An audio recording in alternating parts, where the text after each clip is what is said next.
الحمد للہ وکفا وسلام علی عبادہ الذین اصطفى اما بعد۔ آج بھی الحمد للہ سوا سپارہ تراویح میں تلاوت کیا گیا۔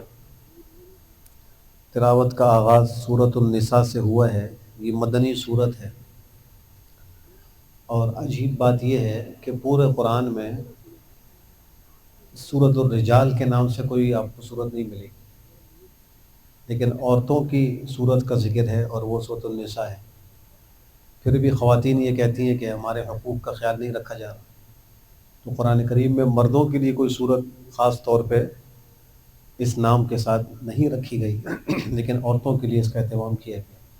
تو اسلام جو ہے وہ عورتوں کے حقوق کا بھی تحفظ کرتا ہے۔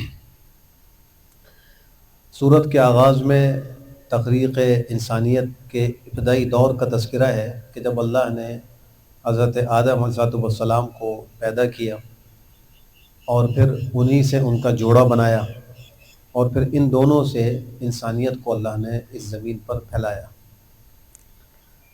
پھر یتیموں کے حقوق میں جو کوتاہیاں جاہلیت کے زمانے میں ہوتی تھی، ان کی تردید میں آیتیں اتاری گئی اور کہا گیا کہ یتیموں کو ان کے مال دے دو، اور حرام کو پاکیزہ مال کے بدلے میں مت لیا کرو۔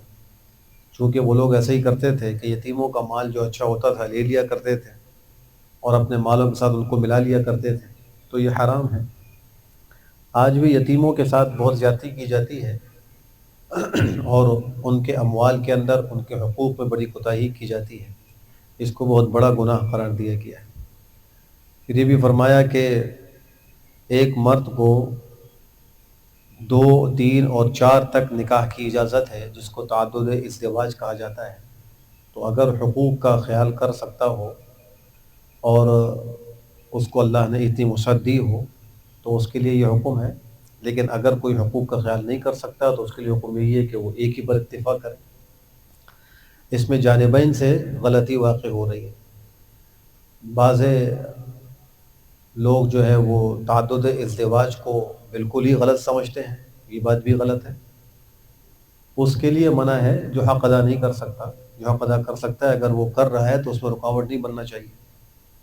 اور بعض لوگ جو ہیں وہ تعدد کو اختیار تو کرتے ہیں لیکن حقوق کا خیال نہیں کرتے۔ یہ دونوں ہی باتیں غلط ہیں۔ اسلام وہ عدل کا مذہب ہے اور عدل ہی کی تعلیم کرتا ہے۔ پھر عورتوں کے مہر کے بارے میں جو بے وصولیاں ہوتی تھی، اس کے بارے میں حکم ارشاد فرمایا کہ عورتوں کو ان کا مہر خوش دلی کے ساتھ دے دو۔ مہر یہ عورت کا حق ہوتا ہے۔ اس میں ایک غلطی تو یہ ہوتی ہے کہ وہ بہت زیادہ رکھا جا رہا ہے، نام و نمود کے لیے، شہرت کے لیے۔ یہ طریقہ بھی غلط ہے، اور پھر اس کو ادا نہیں کیا جاتا بلکہ اس کو معاف کرانے کے لیے مختلف حیلے اختیار کیے جاتے ہیں۔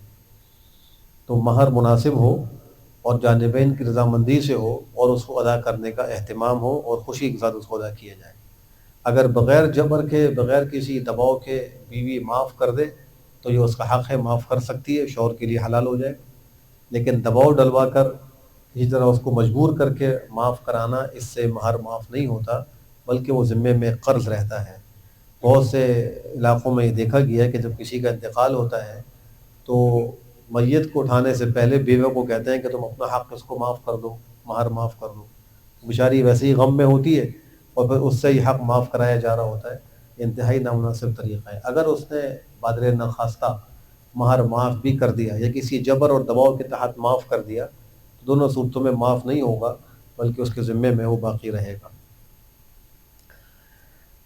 پھر میراث کی تقسیم میں جو بے اصولیت تھی تو اس سے بھی منع کیا گیا اور کہا گیا کہ جو حقدار ہیں ان کو پورا پورا حق ادا کرو۔ اصل جب انسان کا انتقال ہوتا ہے تو اس کے مال میں 4 قسم کے حقوق وابستہ ہوتے ہیں۔ ایک تو اس کی تجہیز و تکفین کے اخراجات ہوتے ہیں، وہ اس کے مال سے نکالے جاتے ہیں۔ اگر کوئی اور اپنی طرف سے ادا کر دے تو کوئی حرج کی بات نہیں ہے۔ دوسرا حق یہ ہوتا ہے کہ اگر اس کے ذمے میں قرض ہے تو اس کے مال میں سے وہ قرضہ پہلے ادا کیا جائے گا۔ اور تیسرا حق یہ ہے کہ اگر اس نے کوئی جائز وصیت کی ہے تو اس کو پورا کیا جائے گا، وہ تہائی مال کے اندر ہے۔ ایک تو وصیت وارث کے لیے نہ ہو اور تہائی مال سے زیادہ کی نہ ہو، کسی نافرمانی اور خلاف شرع کی نہ ہو، تو پھر اس وصیت کو تہائی مال میں سے پورا کیا جائے گا۔ اور چوتھا حق یہ ہے کہ شریعت نے جو وارثوں کے حصے مقرر کیے ہیں اس کے مطابق اس کے مال کو تقسیم کیا جائے۔ اب اس میں طرح طرح کی کوتاہیاں آج بھی ہمارے معاشرے میں موجود ہیں، جاہلیت کے اندر بھی موجود تھی اور آج بھی ہے۔ ایک تو عورتوں کو میراث میں حصہ نہیں دیتے، بہت سی جگہوں پہ وہ کہتے ہیں کہ بس ہم نے شادی کرا دی، ہم نے تم کو تعلیم دلا دی اور تمہارا حق ختم ہو چکا ہے۔ اس طرح حق ختم نہیں ہوتا ہے۔ ایک تو میراث کا تعلق مرنے کے بعد والے مال سے ہے۔ زندگی میں جو کچھ ماں باپ اپنے بچوں کو دیتے ہیں وہ تو ہدیہ اور تحفہ ہوتا ہے، اس کو میراث نہیں کہا جاتا۔ مرنے کے بعد جو مال چھوڑ کے جائیں گے تو اس میں جیسے لڑکوں کا حق ہے لڑکیوں کا بھی حق ہے، ان کو دینا چاہیے۔ مختلف صورتوں میں ان کے مختلف حصے آتے ہیں۔ یہاں سورہ نساء کی اس آیت نمبر 11 اور 12 کے اندر ان کے حصوں کو ذکر کیا گیا ہے، بتلایا گیا ہے کہ بیٹی کا حصہ آدھا کب ہوگا، 2/3 کب ہوگا، اور وہ لڑکے کے ساتھ عصبہ کس وقت بنے گی۔ اسی طریقے سے شوہر کا کتنا حصہ ہے، بیوی کا کتنا حصہ ہے، ماں کا کتنا حصہ ہے، باپ کا کتنا حصہ ہے، ان سب کو اس آیت میں ذکر کیا گیا ہے۔ تو شریعت کے مطابق میراث کو تقسیم کرنا چاہیے۔ دوسری غلطی یہ بھی ہوتی ہے کہ مرنے کے بعد میراث کو تقسیم جلدی نہیں کیا جاتا، بلکہ جس کے قبضے میں جو مال ہے وہ اس کو دبا کے بیٹھ جاتا ہے۔ اگر بیوہ کے قبضے میں مکان ہے تو وہ مکان کے میراث میں رکاوٹ بن جائے گی۔ اگر بڑے بیٹے کے ہاتھ میں تجارت ہے، باپ کا بزنس ہے، تو وہ اس پہ قابض ہو کے بیٹھ جائے گا، تقسیم نہیں کرے گا، چھوٹے بھائیوں کو نہیں دے گا۔ یہ سب طریقے غلط ہیں، اور قرآن کریم کی آیت کی روح سے ایسا کرنے والے اپنے پیٹ کے اندر آگ بھر رہے ہیں۔ جو یتیموں کا مال کھاتے ہیں وہ اپنے پیٹوں کے اندر جہنم کی آگ بھر رہے ہیں اور جہنم میں داخل ہوں گے وہ۔ تو میراث کو بھی شریعت کے مطابق تقسیم کرنا چاہیے۔ پھر ایک کوتاہی یہ بھی ہوتی ہے کہ اگر فی الفور تقسیم نہیں کیا گیا، بلکہ سب راضی تھے کہ ابھی تقسیم نہ کیا جائے، لیکن بعد میں کسی موقع پر کوئی بھائی یا کوئی بہن مطالبہ کرے تو سب اس کو لان تان کرنا شروع کر دیتے ہیں اور کہتے ہیں کہ دیکھو یہ میراث مانگ رہا ہے۔ حالانکہ شریعت کا حکم یہ ہے کہ جب کوئی وارث اپنے حق کا مطالبہ کرے تو بقیہ تمام ورثاء پر اس کا حق دینا ضروری ہے، لازم ہے۔ اگر وہ اپنے پاس سے اس کا مکمل حصہ نہیں دے سکتے تو اس جائیداد کو بیچ کر اس کا حصہ دیا جائے، باقی بیچنے پہ راضی ہوں یا نہ ہوں۔ اگر ایک مطالبہ کر رہا ہے تو اس کا مطالبہ سنا جائے گا اور اس کے مطابق اس کو میراث ملنی چاہیے۔ ان کو اللہ کی حدود قرار دیا گیا ہے کہ یہ اللہ کی حدود ہیں، ان سے آگے نہیں بڑھنا چاہیے، ان حدود کے اندر رہ کر زندگی گزارنی چاہیے۔ پھر اس کے بعد دو ہی صورتیں ہوں گی، ماننے والے ہوں گے یا نہ ماننے والے ہوں گے۔ ماننے والوں کے لیے جنتیں ہیں، اس میں ہمیشہ ہمیشہ رہنا ہے، بڑی بڑی کامیابی ہے، اور نہ ماننے والوں کے لیے جہنم ہے، اس میں داخل ہوں گے۔ اللہ ان سب کی حفاظت فرمائے۔ پھر ایسی وہ عورتیں جو کسی بے حیائی کا ارتکاب کر بیٹھیں تو ان پر اولاً 4 گواہوں کو لانے کا حکم ہے۔ اگر وہ 4 گواہ آ جائیں تو پھر حکم یہ تھا کہ ان کو اپنے گھروں میں قید کریں یہاں تک کہ وہ مر جائیں، یا ان کے لیے اللہ کوئی راستہ پیدا کر دے۔ یعنی خدا نہ خواستہ کسی خاتون سے کوئی زنا صادر ہو جائے تو پھر شروع زمانے میں یہ حکم تھا کہ اس کو 4 گواہوں سے ثابت کرنے کے بعد گھر میں مقید کر دیا جائے موت تک۔ لیکن بعد میں اللہ نے ایک حکم دے دیا اور وہ زنا کی سزا کا حکم ہے کہ اگر شادی شدہ مرد و عورت اس زنا کا ارتکاب کریں تو ان کی سزا سنگساری اور رجم ہے، اور اگر غیر شادی شدہ زنا کا ارتکاب کریں تو ان کی سزا 100 کوڑے ہیں۔ یہ اللہ نے راستہ پھر مقرر کر دیا، تو اب اسی کے مطابق سزا دی جائے گی۔ یہ بھی فرمایا کہ اللہ توبہ ان کی قبول کرتا ہے جو نادانی سے گناہ کر بیٹھتے ہیں پھر جلدی توبہ کر لیتے ہیں۔ انسان تو خطا کا پتلا ہے، اس سے غلطی ہوتی ہے، لیکن عقل مند وہ ہے جو اس غلطی پر جمع نہ رہے بلکہ اس سے رجوع ہو جائے، توبہ کر لے۔ اور قریب توبہ کرنے کا مطلب یہ ہے کہ موت اور غرغرہ موت سے پہلے پہلے توبہ کر لے۔ جب غرغرہ موت شروع ہو جائے، یعنی سانس اکھڑنے لگے، موت کے فرشتوں کو وہ دیکھ لے، اب کوئی چیز جو ہے وہ غائب نہیں رہی، اس کے سامنے چیزیں آ گئیں، اب وہ لاکھ توبہ کرے توبہ قبول نہیں ہوئی۔ پھر فرمایا کہ ان کی توبہ اللہ قبول نہیں کرتا جو گناہ کرتے رہتے ہیں یہاں تک کہ جب موت آنے لگتی ہے تو کہتا ہے کہ اب میں توبہ کرتا ہوں، تو اللہ ایسوں کی توبہ قبول نہیں کرتے۔ اور نہ وہ لوگ جو کفر کے حالت میں مر جائیں الیاذ باللہ، تو اللہ ان کی توبہ بھی قبول نہیں کرتے۔ پھر اللہ نے ان خواتین کا ذکر کیا ہے جو انسان پر ہمیشہ کے لیے حرام ہوتی ہیں، یعنی ان سے نکاح کرنا جائز نہیں، اور یہ شریعت کا ضابطہ اور اصول ہے کہ جس خاتون سے ہمیشہ کے لیے نکاح حرام ہو اس سے پردہ نہیں ہے، ان کو محارم کہا جاتا ہے یا ان کو محرمات ابدیہ کہا جاتا ہے۔ ان میں ایک تو باپ کی منکوحہ ہے، باپ کی منکوحہ جو ہے اس سے اولاد کا نکاح کبھی نہیں ہو سکتا، وہ اس کی ماں جو ہے اس کی ماں شمار ہوتی ہے، اولاد کی وہ ماں ہے، لہٰذا وہ اولاد ان سے نکاح نہیں کر سکتا۔ اسی طریقے سے حقیقی ماں ہے، بیٹی ہے، بہن ہے، پھوپھی ہے، خالہ ہے، بھتیجی ہے، بھانجی ہے، رضاعی ماں ہے، رضاعی بہن ہے، اور ساس ہے، یہ بھی سب محرمات ابدیہ میں داخل ہیں۔ اور وہ چھوٹی بچیاں جو بیوی کی دوسرے شوہر سے ہوں، اس کی پرورش میں آ جائیں اور پھر اس کا تعلق اس خاتون سے قائم ہو جائے تو پھر وہ بیٹی بھی اس پر حرام ہو جاتی ہے۔ ایسے ہی بہو ہے، ان کو اللہ نے ہمیشہ کے لیے حرام قرار دیا ہے، تو ان سے پردہ نہیں ہے۔ ان کے علاوہ جن خواتین سے کسی موقع پہ نکاح جائز ہو سکتا ہے تو ان سے شرعاً پردہ ہوتا ہے اور پردہ کرنا چاہیے۔ آج یہاں مرد بھی غلطی کر رہے ہیں کہ پردہ نہیں کرتے، اور عورتیں بھی غلطیاں کر رہی ہیں کہ وہ شرعی پردہ نہیں کرتے، دونوں ہی اللہ کے احکام سے کھلی بغاوت کر رہے ہیں۔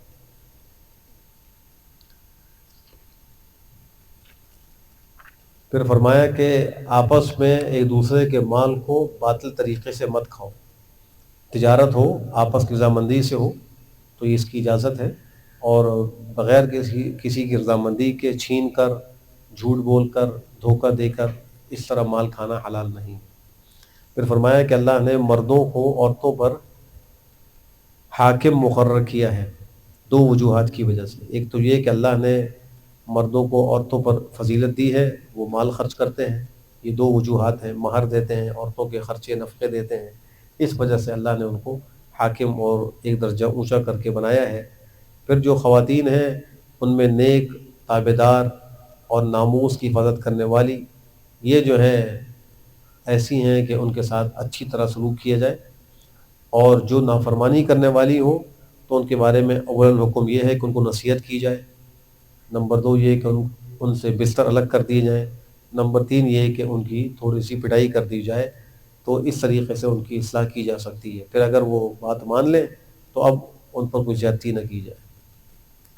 اور اگر آپس میں کوئی جھگڑا ہو جائے تو میاں بیوی کے جھگڑے کو ختم کرنے کے لیے ہر ایک کے خاندان سے ایک حاکم کو مقرر کیا جائے، اور وہ اگر اصلاح چاہے گا تو اللہ ان میں موافقت پیدا کر دیں گے۔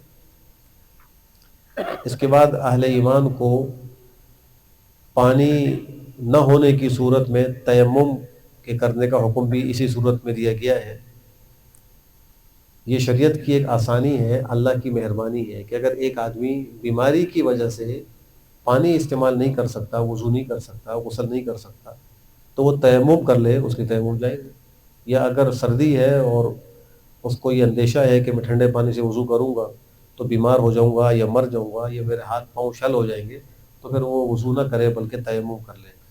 تیمم کا طریقہ یہ ہوتا ہے کہ اپنے ہاتھ کو مٹی پر یا جو جن سے عرض سے ہو اس پر ایک دفعہ مارے اور جھاڑ کر اپنے پورے سر، اپنے پورے منہ کا مسا کرے، یعنی پیشانی کے بال سے لے کر تھوڑی کے نیچے تک، ایک کان کی نو سے لے کر دوسرے کان کی نو تک جو پورا حصہ ہے اس پر ایک ہاتھ سے مسا کر لے۔ پھر دوبارہ مٹی پر یا جو جن سے عرض سے ہے اس پر ہاتھ مارے اور دونوں بازوؤں پر مسح کرے کوہنیوں سمیت، اس میں ہاتھوں کی انگلیوں کا خلال بھی کرے، ہاتھوں پر بھی مسح کرے، بازو پر بھی کرے، کوہنی سمیت کر لے۔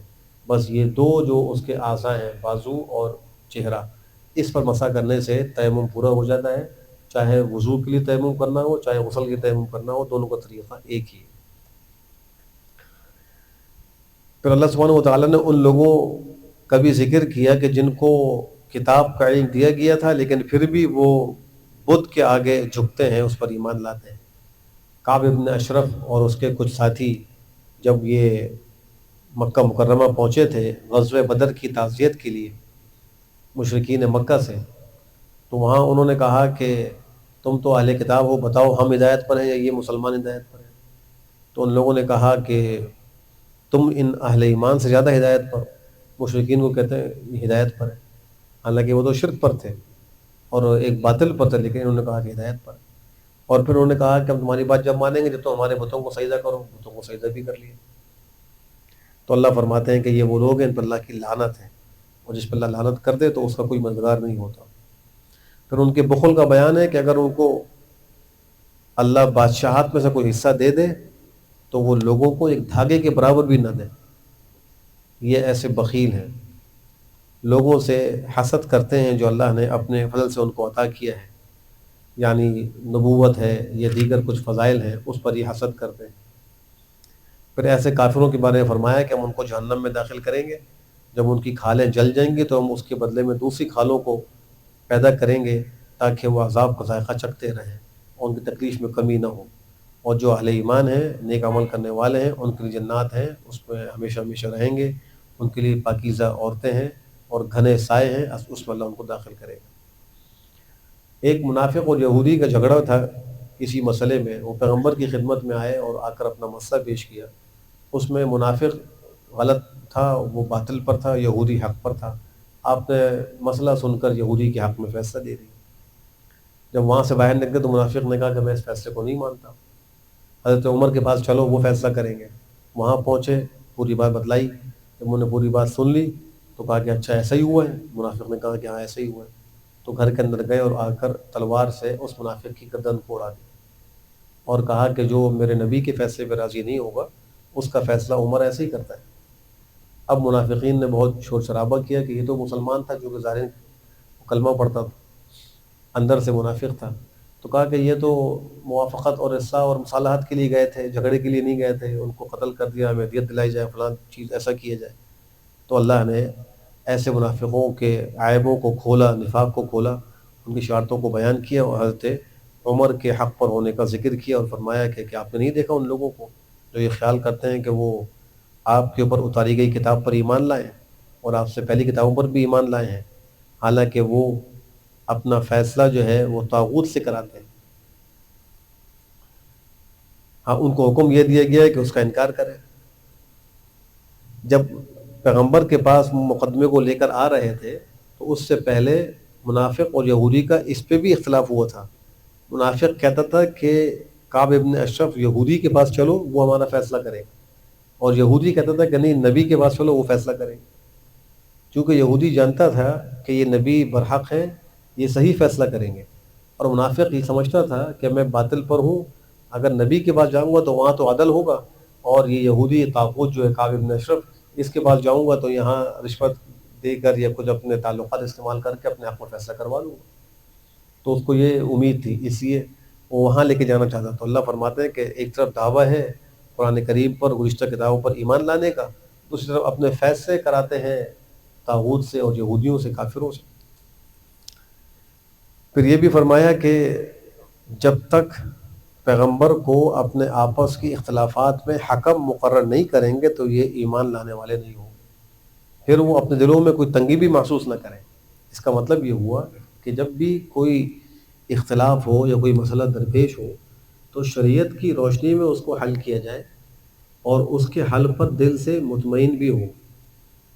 اگر ایسا نہیں کرے گا تو اس کا ایمان کامل نہیں۔ جیسا کہ منافقین فیصلے غیروں سے کرانا چاہتے تھے، قرآن کریم مطابق نہیں کرانا چاہتے تھے۔ پھر اس کے بعد اہل ایمان کو دشمنوں سے قتال کا بھی حکم ہے اور ان کو ترغیب دی گئی ہے، کہا گیا ہے کہ جو لوگ دنیا کو اختیار کرتے ہیں آخرت کے بدلے میں، ان سے قتال کرو، اور جو اللہ کے راستے میں قتال کرتا ہے اور پھر وہ شہید ہو جاتا ہے یا وہ مغلوب ہوتا ہے تو دونوں صورتوں میں اللہ اس کو اجر عظیم عطا فرماتا ہے۔ پھر یہ فرمایا کہ تم کو کیا ہو گیا، تم اللہ کے راستے میں قتال نہیں کرتے، اور مرد، عورتیں اور بچے جو کمزور ہیں ان کو چھڑانے کے لیے قتال نہیں کرتے، جو یوں کہتے رہتے ہیں کہ ہمارے پروردگار ہمیں اس بستی سے نکال دیجئے جس کے رہنے والے بڑے ظالم ہیں، ہمارے لیے اپنی طرف سے کوئی کارساز اور ولی مقرر کر دیجئے، اور اپنی طرف سے ہمارے لیے کوئی مددگار مقرر کر دیجئے۔ اللہ فرماتے ہیں جو ایمان والے ہیں وہ اللہ کے راستے میں قتال کرتے ہیں، اور جو کافر ہیں وہ طاغوت کے راستے میں قتال کرتے ہیں۔ پس اے مسلمانوں، تم شیطان کے دوستوں سے قتال کرو، بے شک شیطان کی تدبیر بہت ضعیف ہے، کمزور ہے۔ منافقین کا بھی حال ذکر ہوا ہے کہ جب پیغمبر کے سامنے ہوتے ہیں تو کہتے ہیں کہ ہم تو آپ کی اطاعت کرتے ہیں، اور جب وہ پیغمبر کے مجلس سے باہر نکل جاتے ہیں تو راتوں کو پیغمبر کے خلاف مشورے کرتے ہیں۔ یہ منافقین کا حال ہے۔ پھر قتل کی جو صورتیں کچھ پیش آئی تھیں تو ان کا حل اور ان کے متعلق احکام کو ذکر کیا گیا۔ ایک تو یہ کہ اگر کوئی مومن خطأً قتل ہو جائے تو اس کی دیت بھی ادا کی جائے گی اور ایک غلام بھی آزاد کیا جائے گا، لیکن اگر اولیاء مقتول معاف کر دیں تو معاف ہو جائے گا۔ غلطی سے قتل ہو گیا، ارادہ نہیں تھا، کسی اور چیز کو مار رہا تھا، غلطی ہو گئی۔ آج کل کے اعتبار سے خدا نخواستہ کسی کی گاڑی سے کوئی ایکسیڈنٹ ہو جائے، غلطی سے ہو جائے اور وہ مر جائے تو یہ بھی قتل خطا ہے۔ اس صورت میں اس مرنے والے کی دیت اس آدمی کے اوپر لازم ہو، اگرچہ غلطی سے قتل ہوا ہے لیکن پھر بھی کچھ دیت دینی پڑے گی۔ غلام آزاد کرنا ہوگا، غلام تو آج کل ہے نہیں، تو اس کے بدلے میں پھر اس کو 2 مہینے کے لگاتار روزے رکھنے ہوں گے، تو دیت بھی ہے اور 2 مہینے کے لگاتار روزے بھی ہیں، یہ کفارہ ہے۔ کتنے لوگ ہیں کہ وہ اس پر عمل ہی نہیں کرتے، غلطی سے ان سے قتل ہو جاتا ہے لیکن وہ اس کے حکم کو پورا نہیں کرتے۔ اگر جان بوجھ کے قتل کیا تو اس کی سزا تو قصاص ہے، اور پھر مومن کو جان بوجھ کے جو قتل کرے، یہاں قرآن کریم کی اس آیت میں اللہ فرماتے ہیں کہ ایک تو اس کی جزا جہنم ہے، اس میں ہمیشہ ہمیشہ رہے گا، اس پہ اللہ کا غضب ہوگا، اس کے اوپر اللہ کی لعنت ہوگی، اور اللہ نے اس کے لیے بہت بڑا عذاب تیار کر رکھا ہے۔ بنو ابیرق ایک خاندان تھا، اس کے ایک شخص نے ایک مسلمان کے گھر میں نقب لگا کر چوری کی، اور اس کے بعد اس نے چوری کا الزام جو ہے ایک بے گناہ کے اوپر لگا دیا۔ جب وہ صحابی جن کے گھر میں یہ واقعہ ہوا تھا انہوں نے پیغمبر سے شکایت کی تو بنو ابیرق کے لوگوں نے جا کر جھوٹی قسمیں کھا لی اور کہا کہ یہ جھوٹ بول رہے ہیں اور ہم پر الزام لگا رہے ہیں۔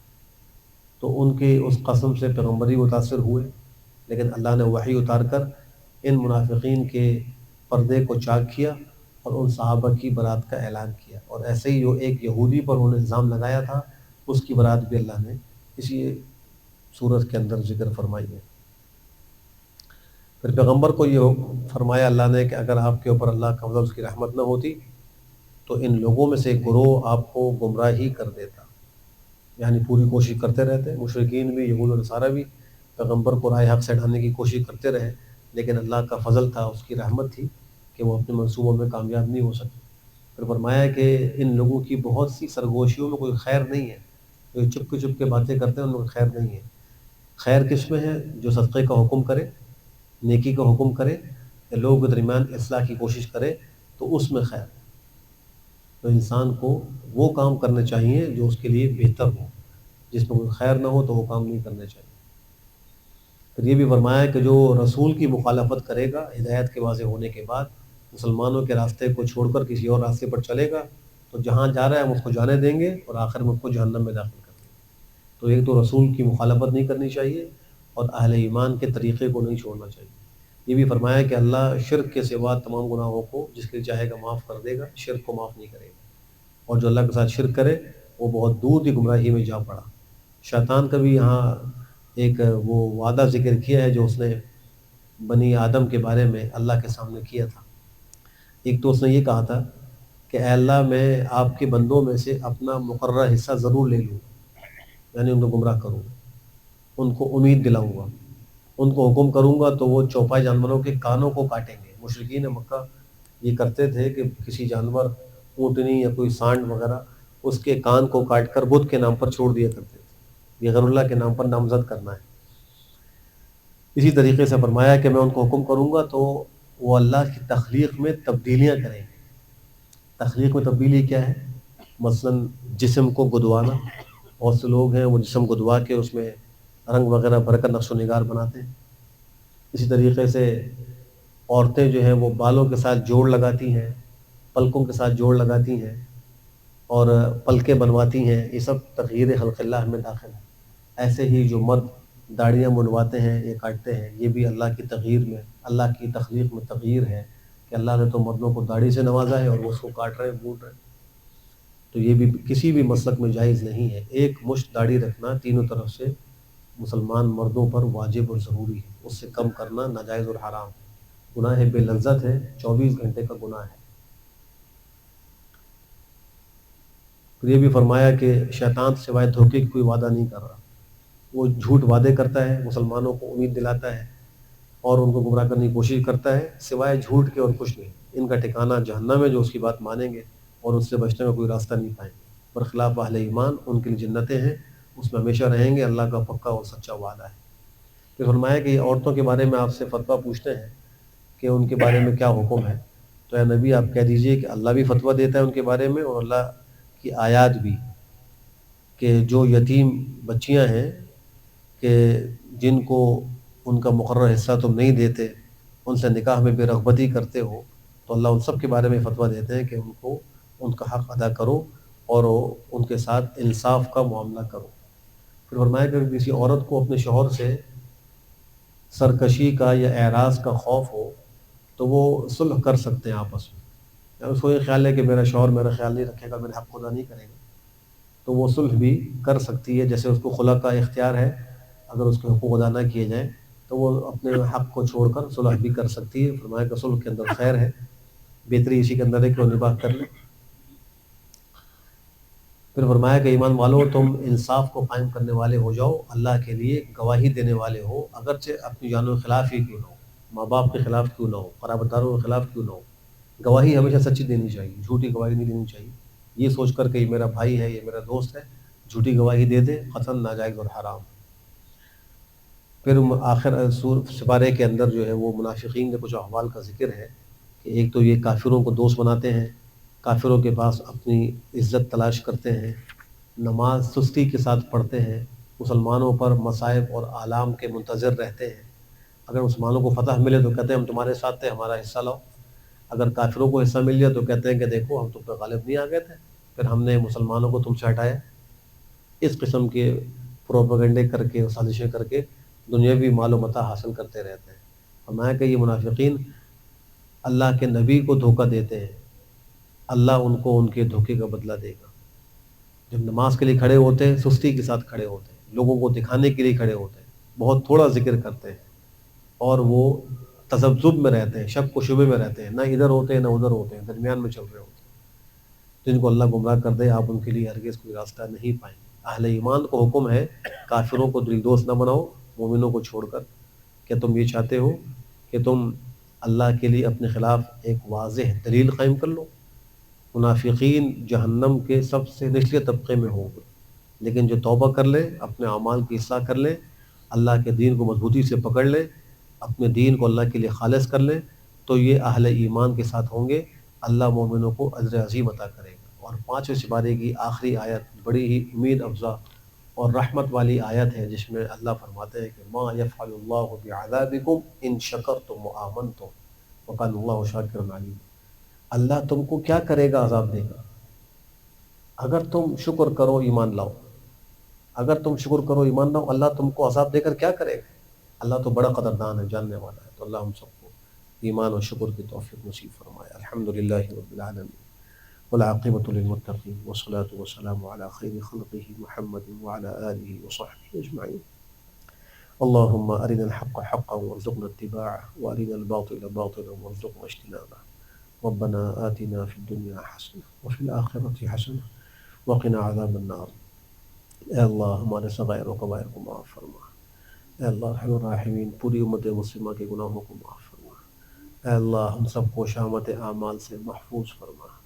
اے اللہ رحم الراحمین گناہوں کی نحوست سے ہم سب کی حفاظت فرما۔ اے اللہ رحم الراحمین جو آپ نے ماہ مبارکہ میں نصیب فرمایا، ہمارے حق میں یہ رحمت، مغفرت اور جہنم سے خلاصی کا سبب بنا دیجیے۔ اے اللہ رحم الراحمین جو بیمار ہیں سب کو شفا صحت عافیت نصیب فرما۔ اے اللہ جو ہمارے مرحومین ہیں ان کی کامل مغفرت فرما۔ اے اللہ ہم سب کو مرنے سے پہلے آخرت کی خوب تیاری کی توفیق نصیب فرما۔ اے اللہ جو پریشان حال ہیں ان کی پریشانی کو دور فرما۔ جو کسی مصیبت اور غم میں ہے اللہ اس کی مصیبتوں اور غموں کا مداوع فرما۔ اے اللہ رحم الراحمین مظلوم مسلمانوں کی مدد فرما، بالخصوص اہل فلسطین اہل غزہ کی مدد فرما۔ اے اللہ ظالموں کے ظلم سے ان کو نجات نصیب فرما، فرشتوں کے ذریعے ان کی مدد فرما۔ اے اللہ رحم الراحمین ان کی تکلیفوں کو دور فرما۔ اے اللہ رحم الراحمین مسجد اقصی کو غاصب یہودیوں سے آزاد فرما، ہماری آنکھوں کو بیت المقدس کی آزادی سے ٹھنڈا فرما۔ اے اللہ رحم الراحمین جو مانگا ہے وہ بھی عطا فرما، جو نہیں مانگا مانگنا چاہیے تھا بے مانگے ہم سب کو نصیب فرما۔ ہماری دعاؤں کو ماں اپنے فضل و کرم سے قبول فرما.